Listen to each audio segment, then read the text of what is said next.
deux invités. Il s'agit d'abord de Yves Kisombe, qui est communicateur du PPRD et de la majorité présidentielle. Yves Kisombe est également avocat. Bonsoir. Bonsoir, Nancy Odia. Yves Kisombe est face à Maître Peter Kazadi. Bon, les deux sont juristes et avocats, bien sûr. Peter Kazadi est cadre de l'UDPS et conseiller juridique de Etienne Tshisekedi. Et comme je l'ai dit, c'est un avocat. Bonsoir. Bonsoir, madame. L'accord politique issu du dialogue national et inclusif, le dialogue congolais, bien entendu, la réunion de Luanda sur la RDC, la réunion du mécanisme régional de suivi de l'accord cadre d'Addis Abeba, et aussi la rencontre extraordinaire de la troïka stratégique politique paix et sécurité de la SADC qui vient de se tenir à Dar es Salaam en Tanzanie. Toutes ces rencontres au niveau régional ont accouché d'un communiqué qui va dans le même sens, c'est-à-dire que le soutien est accordé à la RDC dans le sens d'appuyer les résolutions issues du dialogue national et inclusif. Alors, quelles leçons tirer de tous ces faits d'actualité? C'est la première question que je pose à nos invités. Maître Peter Kazadi qui ouvre les jeux, c'est Maître Yves Kisombe. Voilà. Vous avez la parole. Quelles leçons tirer de tous ces événements que nous avons vécu tous ces jours, le dialogue, la réunion de Luanda, et maintenant il y a également la Tanzanie. Quelles leçons tirer? Merci beaucoup, madame.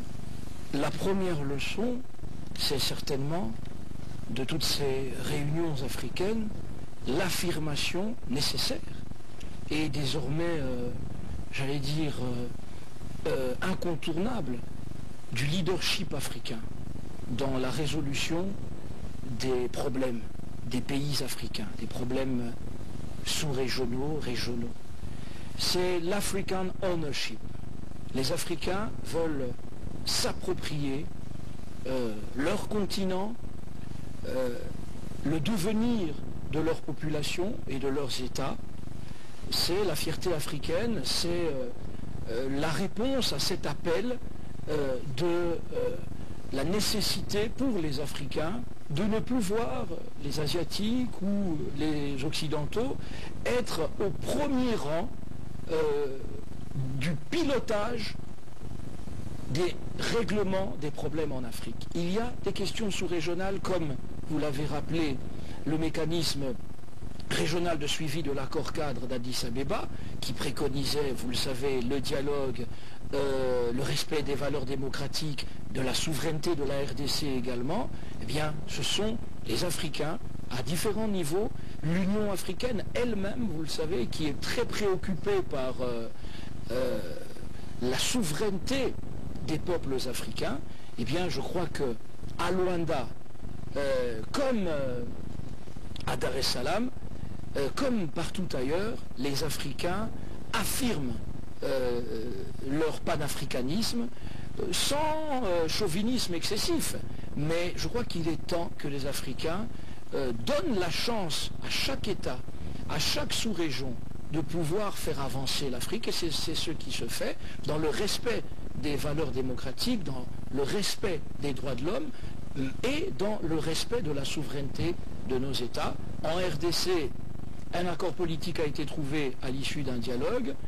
Cela procède du pacte sur la stabilité, la paix, la sécurité, le développement dans les Grands Lacs. Cela est conforme à la résolution 2277 des Nations Unies, cela est conforme à la vision de l'Union africaine, cela est conforme à l'accord cadre d'Addis Abeba, et cela est conforme aussi au besoin de faire aboutir un processus électoral, Madame Nancy Odia, dans l'apaisement. Voilà pourquoi la porte n'est pas fermée.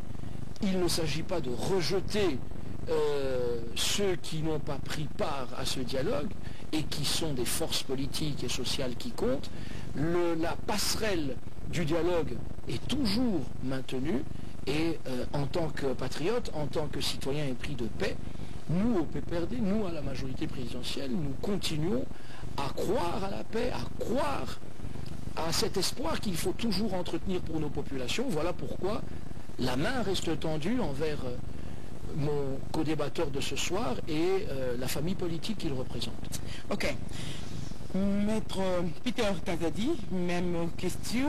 Quelles leçons tirées de tous ces événements, de tous ces faits de ces derniers jours? Vous avez posé en clair la question sur le soutien de l'Union africaine avec les différentes organisations. CIRGL, SADC.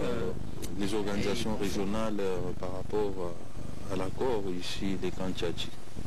Nous, à l'IDPS et au rassemblement, nous ne sommes pas étonnés de voir ces dirigeants africains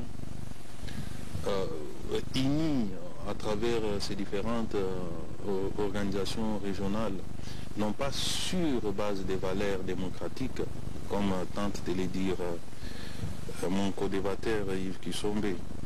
Il s'agit plutôt d'un syndicat des dictateurs, des gens qui se vouent mutuellement solidarité, une solidarité fondée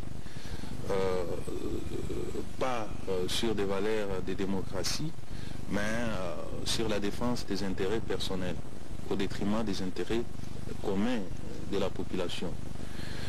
Contrairement à ce qui se passe ailleurs, comme en Europe, où nous voyons des organismes à caractère régional ou en tout cas continental, c'est fondé sur base des valeurs démocratiques. Vous trouverez en Europe un pays qui martyrise sa population, un pays qui torture son peuple, un pays qui maltraite ses habitants, être condamné par ses pairs. Mais ici en Afrique, ces pays-là ne sont jamais condamnés ni dénoncés. Ils sont par contre soutenus et protégés. C'est le cas que nous sommes en train de vivre.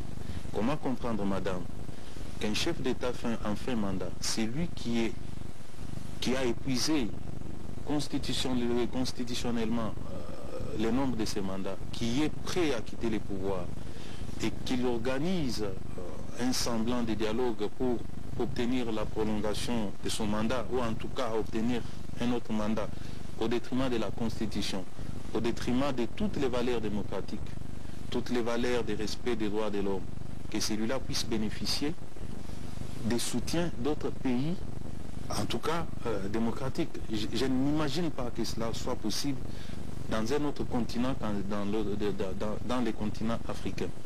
Nous sommes malheureux de vivre dans ce système. Nous sommes malheureux de constater que c'est l'ensemble des dirigeants, à quelques exceptions près, des dirigeants africains qui sont impliqués dans cette solidarité négative, qui n'apporte pas les changements, qui n'apporte pas le développement, ni l'évolution socio-culturelle de leur pays. Nous sommes vraiment malheureux, mais nous, la RDC, nous, les peuples de la République démocratique du Congo, je crois, comme tous les autres peuples de l'Afrique qui souffrent comme nous sommes déterminés à faire face à cet état de situation. Nous espérons qu'avec l'avènement d'un état démocratique, avec des dirigeants démocrates dans notre pays, nous pouvons cette fois-là faire face pour essayer de changer les choses au sein de l'Union africaine pour que jamais les dirigeants ne puissent se solidariser pour faire du mal à leur population. Merci, vous avez parlé pendant 3 minutes. Je donne le même timing à Yves Kisombe. Alors, Peter Kazadi pense que ces organisations régionales et sous-régionales sont des syndicats des dictateurs. Je crois que si ce n'est pas une méprise de la part de Maître Peter Kazadi, c'est-à-dire simplement une analyse peut-être un peu de bonne foi mais erronée, ça je ne le crois pas beaucoup, c'est carrément de la mauvaise foi pure et simple. Maître Peter Kazadi sait parfaitement que les États existent, que les questions institutionnelles, des principes, des valeurs existent, que ces organisations régionales prônent ces valeurs, les ont même rappelées.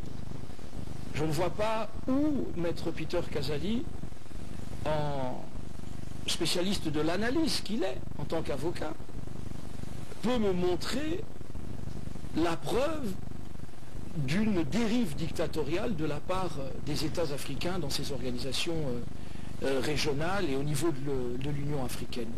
Les Africains ont soif de démocratie, de paix et de développement. c'est ce qui est rappelé au niveau des sous-régions aussi. Le pacte sur la paix, la sécurité, le développement dans les Grands Lacs, c'est quelque chose de très palpable dans les textes. Et dans les faits, évidemment, c'est une lutte quotidienne. Donc, l'idéal africain de paix, de développement, de sécurité existe.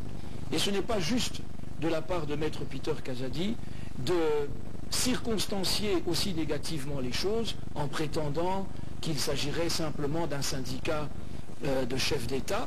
Il les traite de dictateurs alors que nous savons tous que la République démocratique du Congo, la Tanzanie, l'Afrique du Sud, pour ne citer que ces pays, sont des démocraties vivantes. Donc je ne vois pas, je crois que une fois, s'ils arrivaient au pouvoir, à un moment ou à un autre, ils seraient amenés à présenter des excuses, ne serait-ce que sur le plan diplomatique, formel, à ces États qu'ils traitent aujourd'hui de dictature.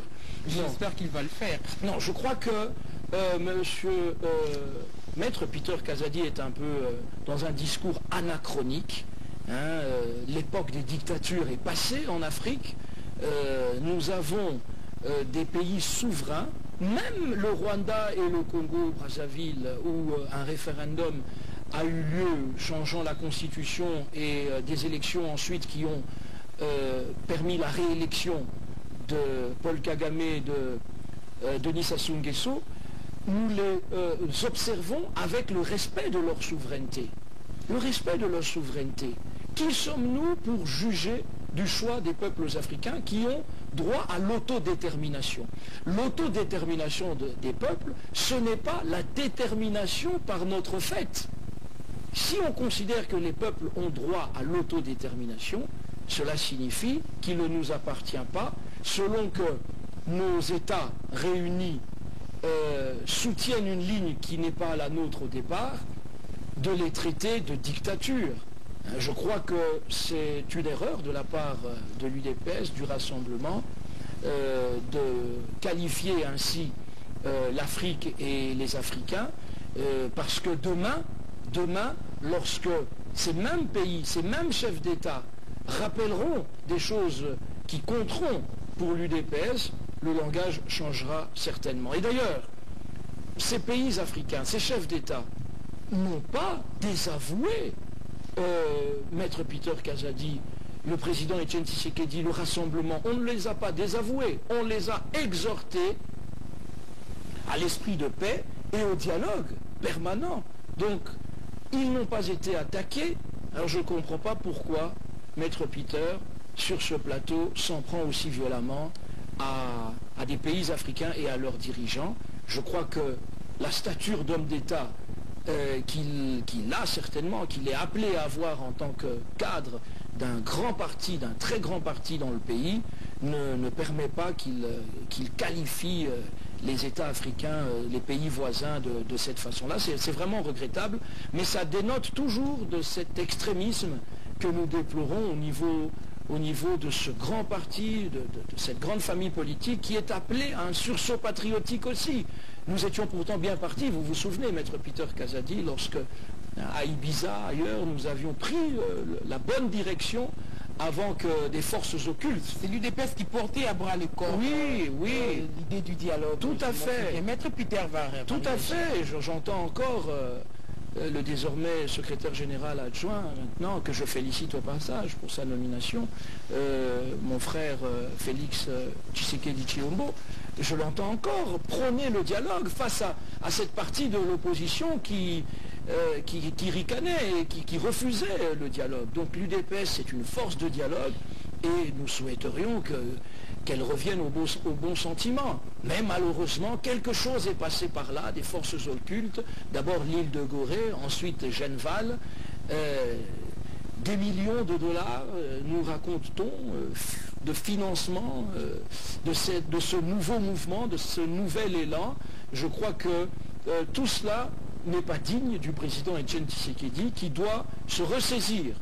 Je ne dis pas que je parle d'argent qui a été versé dans l'action politique. Je ne le juge pas sur le plan personnel. Je ne dis pas que c'est lui qui a touché personnellement cet argent, mais on sait que de l'argent de l'argent à circuler pour influencer Île de Gorée et ensuite Genval. Et tout d'un coup, le président Tshisekedi, sur qui nous comptions en tant que patriarche de la vie politique, pour un sursaut patriotique, pour le dialogue, eh bien, il nous a faussé compagnie. Sans crier gare, il nous a faussé compagnie et aujourd'hui, nous nous retrouvons avec une UDPS à l'extrême. Mais nous ne désespérons pas, nous espérons toujours qu'un consensus pourra être quand même dégagé dans le cadre de l'accord qui a déjà été signé, ou à défaut, dans un autre supplément d'accord, n'est-ce pas? Supplément d'âme pour que nous puissions faire en sorte que plus aucun Congolais ne meure du fait de la violence politique. Ok, vous avez parlé pendant 5 minutes 30 secondes. Je ferai gain à Maître Peter Kazadi de ces 2 minutes excédentaires. Alors, par rapport justement au thème de ce soir, il y a les instruments juridiques internationaux, même la charte de l'ONU qui dit que quand il y a un problème au niveau d'une région, le point de vue des organisations régionales prime sur celle de l'ensemble de la communauté internationale. Quand l'Afrique a tranché, c'est-à-dire que l'Union européenne s'est pliée, c'est-à-dire que les Nations Unies vont aller dans le sens de ce que a décrété ou des résolutions qui se sortent de ces réunions au niveau régional. Justement, madame, les dictateurs africains, que je ne cesserai de qualifier dans tous ces dirigeants, en tout cas la majorité, à quelques exceptions près, se servent justement de ces dispositions légales plutôt, pour brimer leur population. Ils ont créé une solidarité négative pour se soutenir dans le mal. Comment voulez-vous qu'un pays, qu'un État démocratique puisse cautionner la violation d'une constitution dans un autre État, étant donné que la constitution est ce pacte social qui permet à une communauté d'hommes de vivre ensemble, de voir les choses de la même manière et d'aller dans la même direction. Ici au pays, on marche sur la constitution tous les jours. Cette constitution est violée par des dirigeants de l'exécutif. Elle est violée par même les institutions judiciaires. Les cas les plus récents des institutions judiciaires, c'est celui de la Cour constitutionnelle qui a estimé qu'en République démocratique du Congo, 6 est inférieur à 7, 5 est supérieur à 7. Qu'est-ce que je vais dire?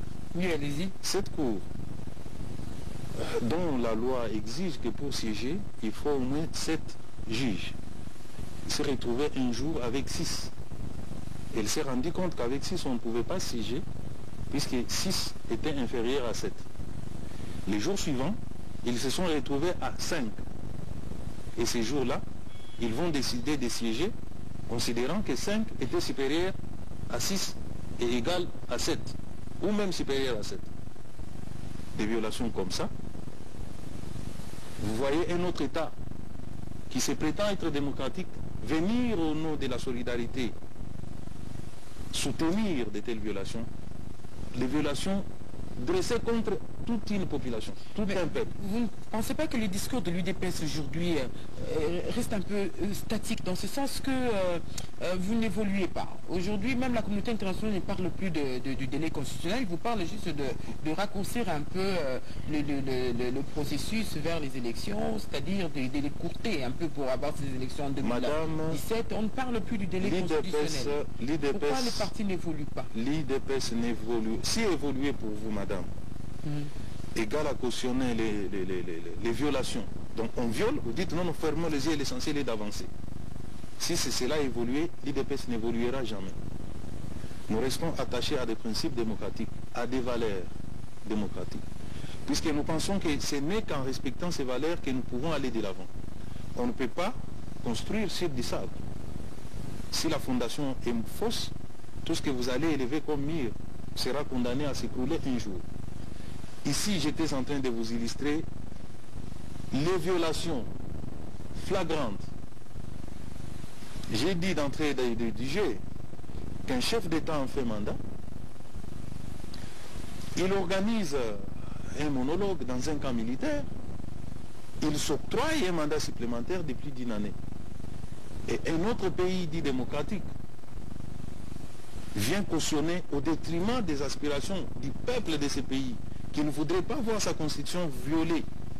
Ce peuple qui aspire à une alternance, laquelle alternance est bel et bien consignée dans notre constitution. Madame, vous voulez qu'on ferme les yeux au nom des statures d'hommes d'État que nous voulons devenir ou que nous sommes? Nous dénonçons ça.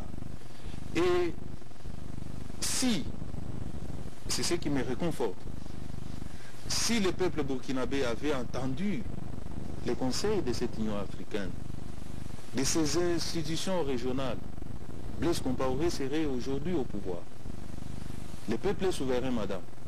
Nul n'est au-dessus du peuple, soit-il une organisation internationale à quelque caractère que ce soit. C'est le peuple congolais qui va s'assumer, qui va se prendre en charge pour faire respecter sa constitution et faire respecter les lois de son pays.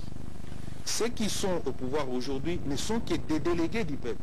Ils ont reçu le mandat de faire ce qu'ils font aujourd'hui par le peuple. Et personne qui est arrivé à cette place-là ne peut s'arroger le pouvoir de chosifier ce peuple qui lui a donné ce mandat. Et nous, l'UDPS, nous sommes attachés à ces principes-là et nous resterons toujours derrière notre population. 1 minute, maître, allez-y. Madame, il a parlé 5 minutes, vous avez dit que moi j'allais encore bénéficier Le chrono est tenu de manière très équitable. 7 minutes pour moi.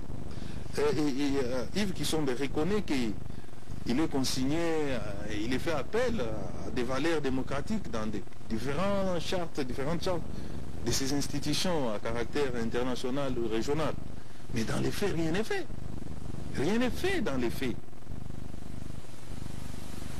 Mais vous n'avez pas réagi au propos de Yves Kisombe qui parle du revirement à 180 degrés je suis en train de venir. Oui. Je suis en train de détruire point par point. Depuis Ibiza, Genval... Je vais y arriver. Je vais y arriver, madame. Je voudrais dire que ces pays, comme notre pays d'ailleurs, nous avons la législation la plus meilleure du monde, mais qui n'a jamais été appliquée. Faudra-t-il avoir cette législation qui ne sert à rien, qui n'est jamais mise en application dans les pays, qui est violée constamment par même les institutions chargées de garantir la bonne exécution de cette législation? À quoi ça sert? Une démocratie sur papier, alors que nous voulons une démocratie vécue au quotidien. Donc Yves Kisombe, vous avez tort. Et ici, ne m'opposez pas aux peuples africains qui souffrent comme moi. Mes propos sont adressés à ces dirigeants africains, des dictateurs, qui se vouent mutuellement la solidarité. Je sais qu'en majorité, le peuple congolais ne bénéficie pas de la démocratie, justement puisque nous avons des dirigeants dictateurs. Ils sont là, vous les connaissez. Vous connaissez comment ils procèdent et comment ils agissent. Même vous, maître Yves Kisombe, vous êtes victime de cette dictature. C'est ce qui vous pousse aujourd'hui à fermer les yeux sur les évidences. Vous êtes avocat comme moi. Vous savez que votre cour constitutionnel a créé un précédent fâché. Aujourd'hui, ne soyez pas étonnés que dans un procès devant le tribunal de paix, dont le siège doit normalement être constitué de 3 juges, qu'un seul juge se prononce contre vous, contre vos intérêts ou les intérêts de vos clients. Puisqu'un précédent a été déjà consommé au sommet. Monsieur Yves Kisombe, ne soyez pas étonnés si moi, demain, je suis président de la République et que je m'éternise au pouvoir en m'ajoutant autant de mandats que je vais. Ok, vous avez et ça, ce sont des choses. Je voudrais, madame, terminer en plaçant un mot par rapport au dialogue. L'UDPS et les rassemblements n'avons jamais fermé la porte au dialogue. Les résolutions sorties de notre conclave sont plus que claires. M. Kabila a organisé son monologue au camp Tchatchi, dans sa famille retrouvée, recomposée, reconstituée. Nous sommes là en attente. Qu'ils viennent, nous allons dialoguer conformément à la résolution Véné 77. Nous sommes ouverts. Vous savez, l'UDPS a toujours été accusé depuis des années de prendre de l'argent à l'époque de Mobutu. Aujourd'hui, c'est l'argent de Kabila. Ce n'est plus l'argent de Kabila. Et même lorsqu'on était en négociation avec, dans les rencontres qu'il a évoquées de Ibiza et Venise, Mais nous avons été accusés par ceux qui se sont aujourd'hui appropriés de l'idée du dialogue, que nous étions corrompus, on courait derrière les postes ministériels. Au jour d'aujourd'hui, on les voit, eux, tout sacrifier au profit d'un poste de Premier ministre. Je reviendrai. Si l'IDP se battait pour le pouvoir, on serait au pouvoir depuis longtemps. Nous nous battons pour des valeurs. Okay. Pourquoi ils ont changé d'avis? Nous n'avons jamais changé d'avis. Nous disons bien que nous sommes pour le dialogue. Nous attendons que vous veniez et nous allons dialoguer avec vous pour vous faire comprendre que vous avez épousé votre mandat. Il faut parler. Non, enfin, moi, j'aimerais quand même, Madame Odia, sans prendre votre place, demander à Maître Peter pourquoi est-ce que, pour parler qui avait commencé, le dialogue qui allait commencer avec Maître Peter Kazadi et toute sa famille politique, pourquoi est-ce que ce dialogue n'a plus commencé avec eux? Est-ce qu'il y a un mot sur ça? Pour quelle raison? Non, il regarde la question, il va réagir. Mais vous comprendrez qu'il s'est passé quelque chose d'occulte, n'est-ce pas? Quelque chose d'occulte. Non, je comprends que vous n'êtes pas informé. Ah mais dites-moi, je veux bien être informé. Madame, autorisez que je réponde quand même. Non, gardez la question. Oui. Gardez la question, on va y revenir. Alors, Maître Peter Kazadi parle de rouvrir. Moi, j'aimerais poser une question très simple à Maître Peter Kazadi, parce que l'opinion... Alors, ce sera la deuxième question. La dernière. Est-ce que oui ou non, Moïse Katumbi finance le rassemblement, a financé, parce que c'est ce que l'opinion entend, a financé le conclave, la rencontre de Genval, la mise sur pied du comité des sages du rassemblement, le rassemblement avec le président Étienne Tshisekedi? Est-ce que oui ou non, il y a un financement de son retour ici à Kinshasa? Parce que nous ne pensons pas, moi je ne pense pas que ce grand homme d'État, ce monument de la démocratie et de la lutte pour l'État de droit dans notre pays, que nous connaissons depuis notre jeunesse, puisse aujourd'hui agir en politique avec le financement, n'est-ce pas, d'un ancien gouverneur de province qui a quitté la famille politique et qui était opposée à la sienne, qui est toujours opposée à celle du président Tshisekedi. Est-ce qu'il peut nous dire, parce que je suis certain que l'opinion est intéressée. Maintenant, vous avez bien noté les deux questions. Maintenant, non, j'ai une question pour vous. Maître Peter Kazadi parle de rouvrir un autre dialogue. Est-ce que une autre rencontre politique de ce genre accoucherait des résolutions différentes de celles de la Cité de l'Union africaine que l'opposition qualifie de la réunion de Kantiati, comme on dit ici, pour rigoler? Vous savez, on n'a pas encore entendu, j'allais dire, officiellement, que ce soit le PPRD ou la majorité présidentielle, dire autre chose que son soutien, n'est-ce pas, à cet accord politique issu du dialogue auquel ma famille politique a pris part. Je serais heureux de relayer tout son de cloche qui viendrait de la MP et du PPRD concernant un mécanisme clair, une méthodologie, une approche claire par rapport à l'UDPS et au rassemblement, mais jusqu'à présent, l'accord préconise la signature après coup, si je puis me permettre, après dialogue, post-dialogue, la signature, la possibilité de rejoindre la dynamique de l'accord politique qui contient l'essentiel des réponses que certainement le rassemblement a en ce qui concerne les questions liées au processus électoral. Parce que, madame, j'ai ici cet accord politique.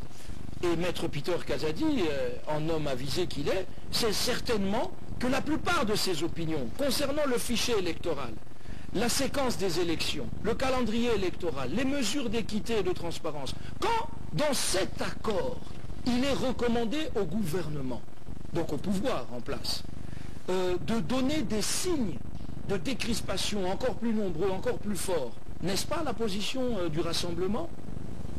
Quand dans cet accord, on parle de sécurisation des personnes, du budget et du financement, avec un suivi rigoureux où on demande à l'Assemblée nationale, mais au gouvernement, un plan de décaissement, de mise en œuvre du financement, une provision trimestrielle.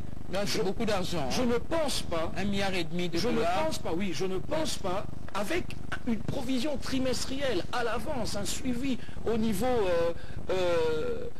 du comité de suivi du dialogue, mais au niveau institutionnel aussi. Je ne pense pas que les hommes intelligents qui sont à l'UDPS peuvent proposer autre chose. Et donc, les mesures de confiance.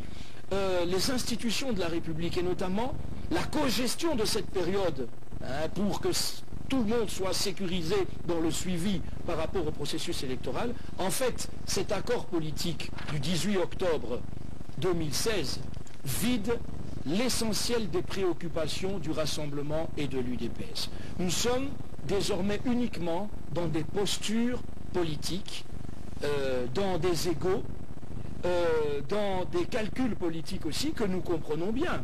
Parce que, qu'est-ce qui s'est passé à la veille de la clôture du dialogue? Vous vous souvenez, le 17, le 18 septembre. 100 ans, ce dialogue touchait à sa fin. L'UDPS et le Rassemblement ont tout fait pour faire capoter la clôture du dialogue. Vous avez vu, cela a conduit au mouvement insurrectionnel, aux troubles des 19 et 20 septembre dernier. Pourquoi ces troubles ont eu lieu? C'était la réponse du Rassemblement et de l'UDPS à la quasi-clôture du dialogue qui arrivait, n'est-ce pas? La clôture du dialogue. Et donc, aujourd'hui, après tous ces morts, parce que j'entends encore, notamment le co-modérateur de l'opposition au dialogue, M. Caméré, justifier sa présence, la présence de l'opposition au dialogue de la Cité de l'Union africaine, et pas du camp Tchatchi, parce que la Cité de l'Union africaine, ce n'est pas un camp militaire, c'est une cité civile de l'Union consacrée à l'Union africaine. Et donc, j'entends encore M. Caméré nous dire, pour éviter qu'il y ait des morts, puisque de toute façon, on finit toujours par dialoguer. Voilà qu'aujourd'hui, eh bien, nous venons au dialogue. C'est simplement pour éviter qu'il y ait des morts. Malheureusement, l'UDPS et le Rassemblement ne l'ont pas compris comme cela. Aujourd'hui, ils continuent à prôner les dialogues après que nous ayons enregistré des morts. Est-ce possible maintenant qu'il n'y ait plus un seul mort, Madame Nancy Odia? Moi, j'interpelle Maître Peter Kazadi, j'interpelle tout le monde pour que nous fassions en sorte qu'il n'y ait plus un seul mort, qu'il n'y ait plus de policiers lynchés, qu'il n'y ait plus de militants de l'UDPS, même victimes d'une quelconque bavure, ça peut arriver, qu'il n'y ait plus de militants de l'UDPS non plus qui manipulaient ou du Rassemblement manipulé, allant détruire, allant tuer, allant casser, allant piller des armes dans les commissariats de police. Tout cela, les abus aussi du côté des forces de l'ordre lorsqu'elles se sentent acculées, menacées, ça peut arriver qu'il y ait des bavures. Donc tout cela ne change rien au fait que la police congolaise, les autorités congolaises sont démocratiques et qu'elles préconisent des méthodes de maintien et de rétablissement de l'ordre public qui sont dignes des méthodes que l'on voit dans toutes les démocraties. Et donc moi je crois qu'il faut éviter qu'il y ait... si un militant de l'UDPS meurt, pour moi c'est un Congolais d'abord qui meurt et c'est de trop pour des raisons politiques. Donc moi je crois, Maître Peter Kazadi, que vous feriez bien d'écouter la voix de la raison en évitant qu'il y ait désormais un seul mort de trop, en respectant d'abord demain l'interdiction que l'autorité compétente a faite de toute manifestation à caractère politique sur la voie publique. Vous êtes partisans de l'état de droit et de la démocratie. Quand il y a eu des morts en septembre, eh bien en novembre, on ne manifeste plus, on ne marche plus, on ne tient plus de meeting quand le risque de violence existe encore, Maître Peter Kazadi. Je ne veux pas qu'un policier soit lynché, je ne veux pas que demain, un militant de l'UDPS soit victime d'un quelconque abus, n'est-ce pas? Voilà. Ok. Alors, il y a tellement de points sur lesquels vous pouvez réagir. Il y a les deux questions, les deux points soulevés par Yves Kisombe avant de donner sa réaction. Le président de la République, c'est les garants, le chef de l'État, c'est les garants de la République, en fait. Et il est dit qu'on ne le fait pas partir de n'importe quelle manière. Et il y a des normes à respecter, et même la communauté internationale est sur cette voie-là. À l'UDPS, comment vous voyez maintenant la suite du processus, alors que le dialogue est clôturé et que des résolutions sont tombées? Et au niveau de la majorité, on pense que toutes les réponses ont été bien présentées dans le document. Madame, vous dites que le chef de l'État dit qu'il ne peut pas partir de quelle manière? Non, non, il n'a pas dit ça. Je dis c'est l'opinion, une certaine opinion, et des gens qui réfléchissent. Cette opinion a raison. Le président de la République en tant qu'institution est le garant. C'est ce qui est consigné dans notre constitution. Voilà. En tant que républicains, nous respectons.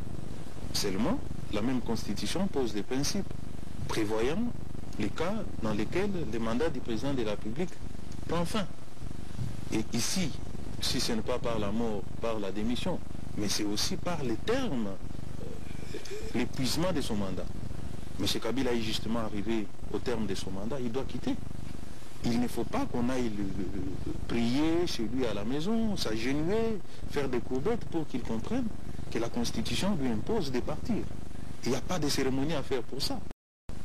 Ça découle de la Constitution. Et ceux qui pensent, ceux qui soutiennent ce que vous venez de dire, ils ont totalement raison. Et nous nous inscrivons dans cette logique-là.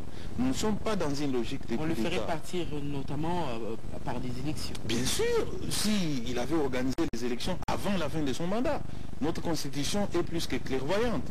On a prévu que le scrutin pour l'élection du président de la République doit être convoqué 90 jours avant la fin du mandat. C'était justement pour que Kabila, 90 jours avant, sache qui va les remplacer. Or, au jour d'aujourd'hui, il ne veut pas à ce qu'il y ait ces élections. Il souhaite plutôt aller au-delà de son mandat. C'est là que les bas blessent. C'est ce qui a conduit à cette crise artificielle pour laquelle nous nous éprouvons aujourd'hui. S'il avait accepté de convoquer les élections à partir du 19 septembre, date à laquelle il y a eu mort d'homme, les morts d'hommes, notamment provoqués par les discours tenus au soir du 19 par mon estimé confrère Yves Kisombe, qui a appelé leurs militants à aller casser la permanence de l'IDPS ainsi que la résidence du président Tshisekedi. Il l'a dit, les images sont là. Qu'ils viennent sur ces plateaux aujourd'hui pour raconter qu'ils sont démocratiques, lui et leur police. Mais c'est se moquer de tous ces Congolais qui sont morts à cause de votre appel à la violence. Madame, permettez-moi de répondre aux questions posées par Yves Kisombe, puisque ça les préoccupe tant, bien que c'est vous qui devez nous poser la question. Non, il a le droit de... Je m'apprête à siéger et avec bonheur pour lui donner des réponses. Il a demandé, il a posé la question de savoir pourquoi le dialogue a-t-il commencé sans l'IDPS. C'est pour des raisons évidentes. Il y avait un modérateur. C'est un modérateur